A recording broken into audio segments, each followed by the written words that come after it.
बिल्कुल sir, good morning to all of you. Good morning. Very good morning. आपने CBSE board से 2010 के अंदर 10th किया है, राइट? जी जी 2012 के अंदर फिर राजस्थान बोर्ड से आपने जी साइंस मैथ से पास किया है। जी। तो ऐसा क्यों? पहले सीबीएसई फिर अ, ऐसा क्यों? सर वो मैं जेई आईआईटी जेई की प्रिपरेशन के लिए कोटा गया था, तो वहाँ पे सीबीएसई स्कूल्स में एडमिशन मिलना थोड़ा मुश्किल हो रहा था, तो आरबीएसई में ट्रांसफ़र करवा दिया था। अच्छा अच्छा। और फिर आपने 2018 के अंदर कॉन्स्टिट्यूशन में ऑनर्स किया है निर्मा यूनिवर्सिटी से। जी जी सर, 5 ईयर लॉ। तो अभी क्या कर रहे हैं आप? सर अभी मैं गवर्नमेंट एग्ज़ाम्स की प्रिपरेशन ही कर रहा हूँ, अच्छा, अभी लॉ आप फील्ड में जितने भी गवर्नमेंट एग्ज़ाम हैं। जी। तो आप बताइए कि आपके व्यक्तित्व के दो नकारात्मक पक्ष बताइए। सर पहला तो थोड़ा इम्पेशेंट, कि मैं थोड़ा जल्दी इम्पेशेंट हो जाता हूँ। हम्म। और सर दूसरा मेरा एंगर, क्योंकि जब मैं इम्पेशेंट हो जाता हूँ तो मैं खुद से थोड़ा गुस्सा हो जाता हूँ कि मैं बेटर कर सकता था, और थोड़ा एंगर इशू, इम्पेशेंट एंगर। तो क्या आपको नहीं लगता कि इम्पेशेंट होना और प्लस एंगर वाला एटीट्यूड होना, ये दोनों ही आप जिस पद के लिए साक्षात्कार दे रहे हैं, जूनियर लॉ जी ऑफिसर, तो जी। दोनों ही आपके जो नकारात्मक पक्ष है वो कुछ ज़्यादा नकारात्मक नहीं है, आपको नहीं लगता? Sir to be honest sir, मेरे को लगता है कि इम्पेशेंट सर थोड़ा रिलेटिव टर्म है, तो मुझे लगता है कि मैं जिस हिसाब से इम्पेशेंट होता हूँ वो नहीं होना चाहिए। अब वो इम्पेशेंट इतना भी नहीं कि मैं कोई जॉब अच्छे से नहीं कर पाऊँ, या फिर मेरे जॉब के बीच में वो अड़चन आए, ऐसा ऐसा सर इतना वाला इम्पेशेंट नहीं है। और सर एंगर भी ऐसा नहीं कि मैं आउटवर्ड होगा, वो थोड़ा इनवर्ड ही रहता है, कि मैं अपने आप से थोड़ा रहता हूँ एंगर, कि मैं क्यों नहीं कर पाया ऐसा। तो वो मेरे जॉब पे या फिर मेरी परफॉर्मेंस पे कोई नेगेटिव इफेक्ट डाले, ऐसा नहीं है सर वो। चलो आपको एक काल्पनिक प्रश्न पूछते हैं। जैसे जी आपको सर। जूनियर लॉ ऑफिसर नियुक्त कर दिया, आप जी जिला सर। कलेक्टर कार्यालय के अंदर नियुक्त किए गए हैं, जी सर। तो जिला कलेक्टर किसी मामले में अपील नहीं चाह रहा है, इसके लिए हम्म आपको फोन करके ये कह रहा है कि इसमें अपील नहीं होनी चाहिए, जबकि अपील के लायक मामला है, हम्म। प्लस संबंधित क्षेत्र का एमएलए आपको कह रहा है कि इसमें अपील नहीं होनी चाहिए, जी। तो आप ऐसी स्थिति में इम्पेशेंट हो जाएंगे या क्या करेंगे?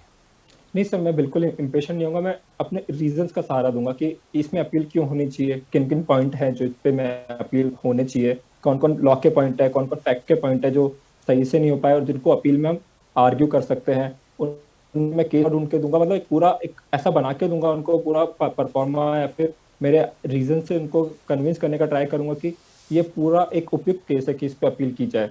मैं मतलब मेरी तरफ से फुल ट्राई करूंगा, कि पूरा ट्राई करूंगा कि मतलब फैक्ट्स पे और रीजन पे बात करूंगा, कि ये लॉ के पॉइंट है, ये फैक्ट के पॉइंट है, इस पे इसलिए अपील होनी चाहिए। सुप्रीम कोर्ट ने, हाई कोर्ट, माननीय हाई कोर्ट ने, माननीय सुप्रीम कोर्ट ने ये बोला हुआ है, तो मैं पूरे रीजन के थ्रू करूंगा।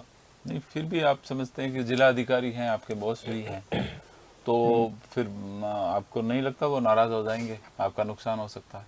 नहीं सर, मेरे को लगता है कि अगर मैं रीजन के थ्रू करूंगा तो नाराज तो नहीं होंगे। मैं अगर अपनी रीजनिंग पे के थ्रू रहूंगा, मतलब ऐसे इम्पेशनेट या फिर इलॉजिकल बातें ना करके एक रीजन के थ्रू रहूंगा, तो वो नाराज तो नहीं होंगे। और फिर मैं उनको अपने रीजन के थ्रू ट्राई करूंगा समझाने। आपकी हॉबीज क्या क्या है? सर मेरी हॉबीज हैं ऑटोबायोग्राफीज पढ़ना, न्यूज़पेपर पढ़ना, और थोड़ा बहुत फिटनेस पे ध्यान रखना। चलो, अभी आपने कहा न्यूज़पेपर पढ़ना, तो बिल्कुल जी सर। न्यूज़पेपर में आप बताइए, ये नया एक कोरोना के अंदर एक ये स्ट्रेन नाम बिल्कुल प्रचलित जी है, सर। ये क्या है बताइए? सर स्ट्रेन, सर मैं एक सामान्य भाषा में आपको बताऊं, मतलब जो म्यूटेट कर रहा है, उस पॉइंट पे आप शायद जानना चाह रहे हैं।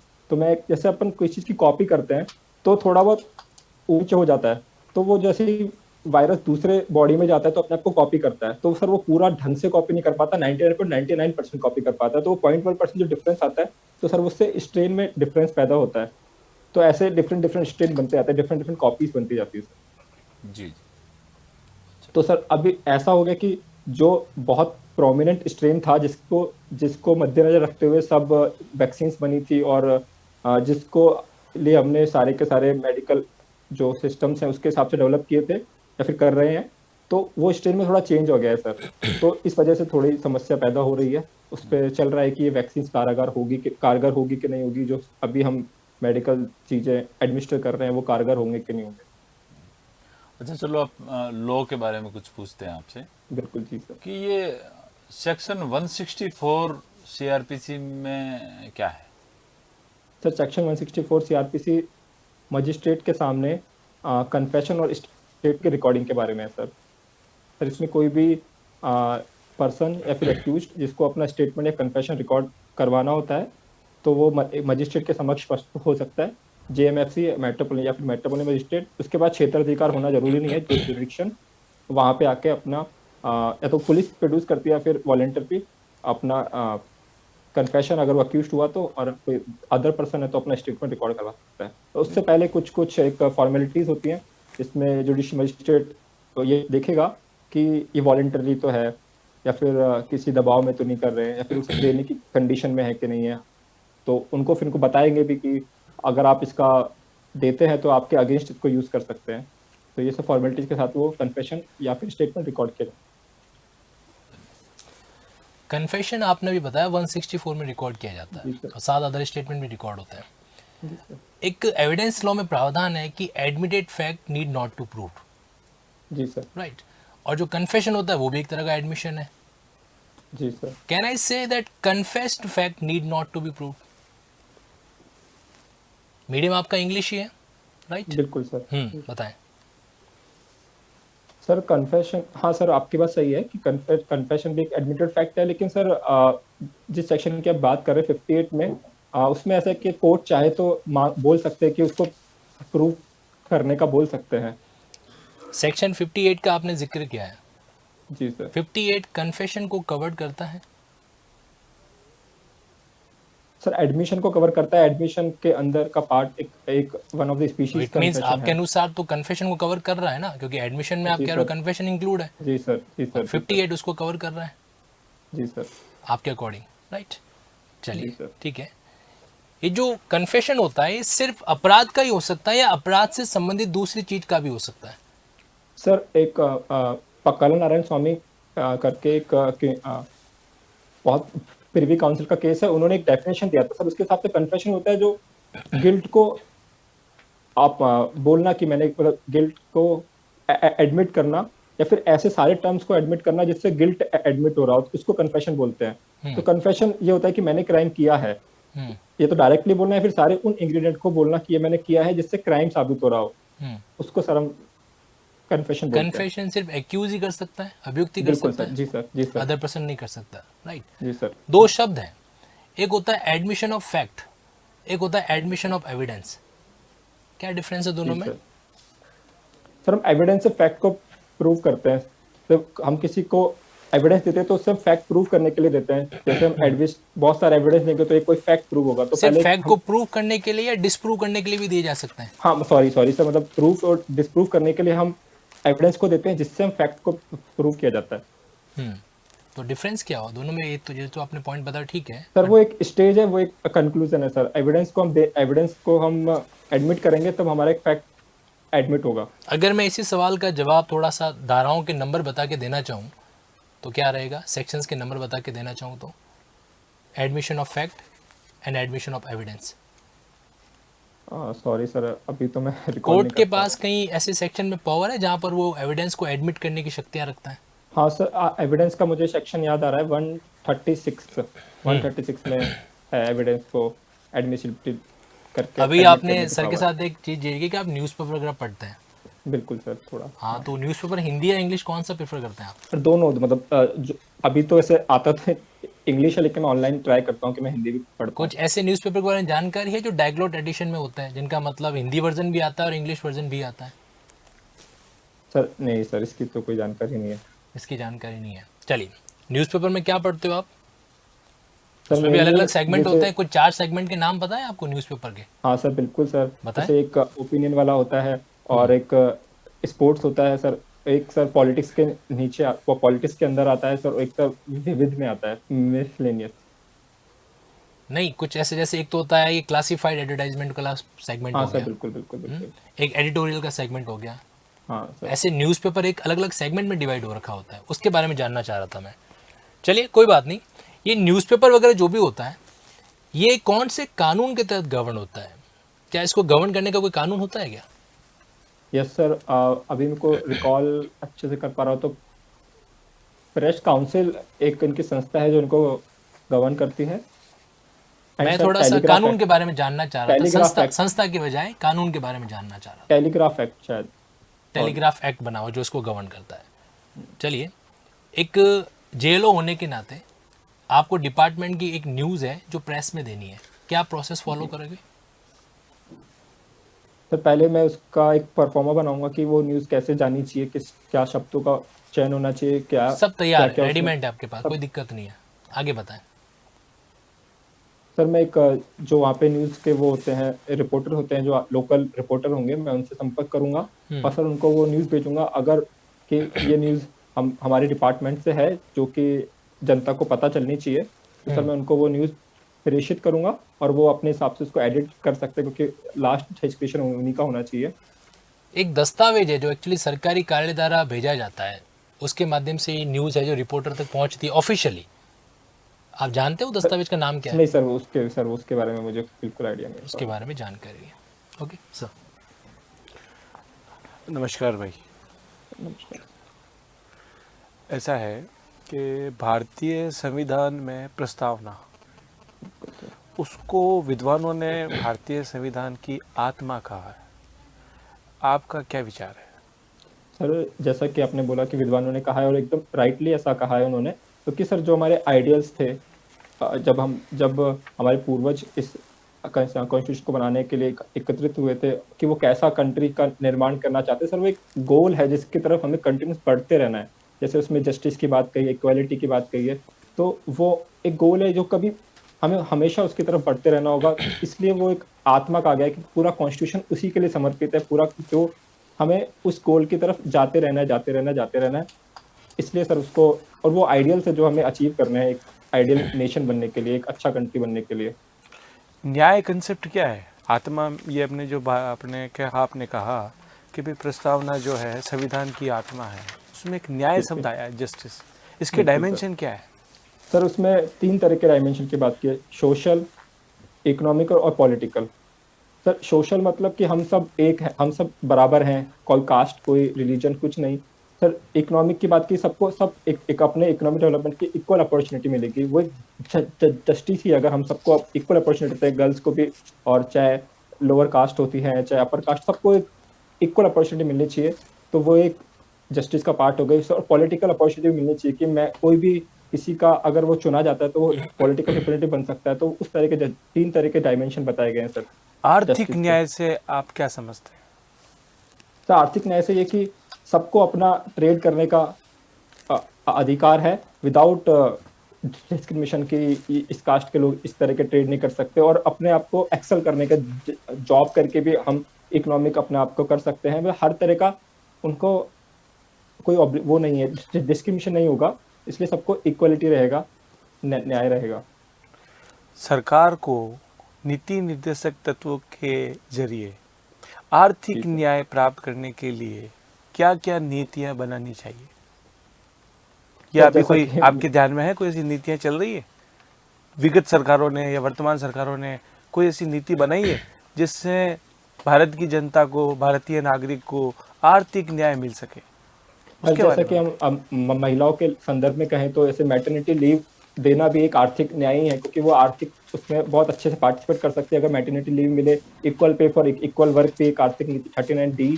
गलत ट्रैक पे जा रहे हैं आप, थोड़ा सा रुक जाइए, कोई बात नहीं है। आपने जो मैं ये जानना चाह रहा हूँ, ये गरीबी उन्मूलन क्या चीज़ है, क्या है ये? सर गरीबी उन्मूलन ऐसा ये प्रोग्राम है गवर्नमेंट का कि जिससे वो गवर्नमेंट रोजगार देके, से मनरेगा है, बाकी स्कीम्स है, उस सबके रोजगार देके उनका गरीबी का उन्मूल करे, मतलब उसको धीरे धीरे कम करे। गरीबी कहते किसको है? सर गरीबी एक सर एक एब्स्ट्रैक्ट कॉन्सेप्ट है अगर मेरे ऐसे पूछा जाए तो, लेकिन सर एक डेफिनेशन होती है। जैसे तेंदुलकर कमेटी थी, उन्होंने एक डेफिनेशन दी थी कि कोई पर्सन अगर अर्बन एरिया में एक लिमिट से कम कमाता है तो उसको गरीब बोलते हैं, और कोई ग्रामीण एरिया में है तो उस लिमिट से कम कमाएगा तो उसको गरीब बोलेंगे सर। चलिए कोई बात। एक लास्ट सवाल के साथ आपका इंटरव्यू कंक्लूड करूंगा मैं। आपने अभी काफ़ी शब्दों का जिक्र किया, सर के साथ चर्चा कर रहे थे। जी सर। प्रियम्बल के एक वर्ड सेक्युलर भी आता है। जी सर। सेक्युलर को लेकर कोई रिसेंट विवाद के बारे में जानकारी है आपको? सेक्युलरिज्म को लेकर रिसेंट का कोई विवाद?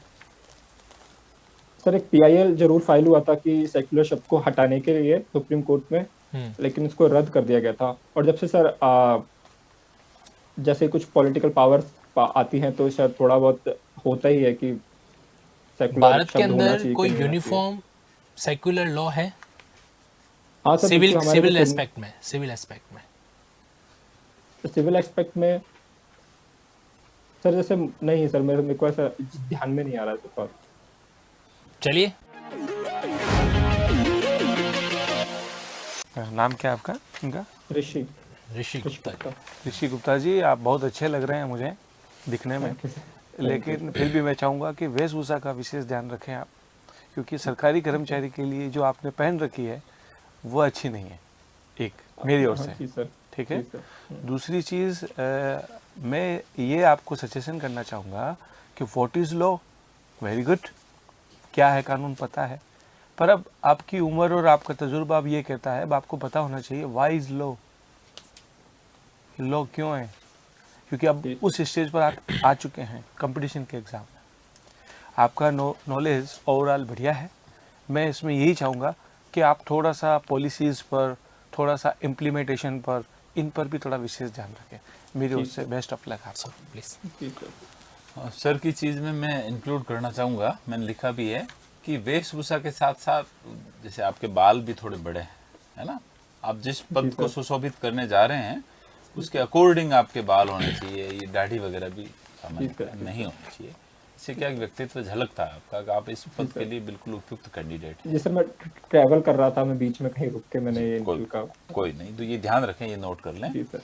और बाकी आपने विषय के बारे में आपकी जानकारी बहुत अच्छी थी, आपका संप्रेषण भी बहुत अच्छा था, ठीक है ना, कुछ एक बिंदुओं पे आपका आत्मविश्वास भी बहुत अच्छा है, ठीक है ना, और इसको थोड़ा सा और स्ट्रॉन्ग कर लेंगे तो आपको कोई रोक ही नहीं सकता चयन से, ठीक है, बहुत अच्छा है आपका, ठीक है ना। चीज़ों को जो जैसे ये करंटली रिसेंट इश्यूज पे, जैसा कि सर ने बताया और पालीवाल साहब ने बताया, ये रिसेंट इश्यूज के ऊपर बिल्कुल आपका कन्विक्शन एकदम क्लियर होना चाहिए, परफेक्ट कन्विक्शन है कि कोई लॉ है, क्यों हो है, कैसे है, क्या है, तो उसके ऊपर रीजन होने चाहिए। आप जो आंसर दे रहे हो ऐसे नहीं कि ये है कि ये गलत है साहब, गलत है, क्यों गलत है, उसके पीछे रीजनेबल रीजन्स होने चाहिए, तो उसके पीछे बड़े स्ट्रॉन्ग रीजन होने चाहिए। बाकी ओवरऑल आपका बहुत ही अच्छा, बहुत सराहनीय। ऋषि जी, मैं थोड़े से नेगेटिव एस्पेक्ट पे बात करूंगा, राइट।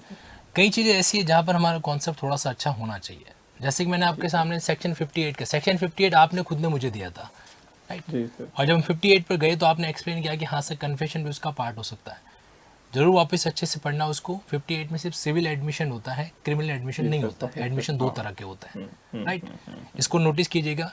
आप जब बता रहे हैं कि आपको अच्छा लगता है न्यूज़पेपर पढ़ना, तो हम ये एक्सपेक्ट करते हैं कि आपको न्यूज़पेपर के बारे में एक जानकारी होगी, अलग अलग सेगमेंट के बारे में। आपने जस्ट एक घुमाने का प्रयास किया कि ओपिनियन आती हैं, सेगमेंट का नाम भी तो होता है ना स्पेसिफिकली, उस पर ऑब्जर्वेशन करें। तीसरा, एडमिनिस्ट्रेटिव वोकेबुलरी बहुत ज़रूरी है। जो कहा था कि एक ऑफिशियल डॉक्यूमेंट जिसके माध्यम से न्यूज़ वालों को सूचना मिलती है उसको कहा जाता है प्रेस रिलीज, ठीक है। इस तरीके से एडमिनिस्ट्रेटिव वोकेबुलरी थोड़ा साउंड करें, बहुत ज़रूरी है इस प्रोफेशन के लिए, तो चाहिए कि चाहिए। एक एस्पेक्ट और है, जैसे अगर कोई इंटरव्यू ऐसा सवाल पूछ ले जिसका जवाब बहुत वर्सेटाइल है, बहुत इसके मतलब कई सारे एस्पेक्ट जिससे कनेक्ट हो सकते हैं।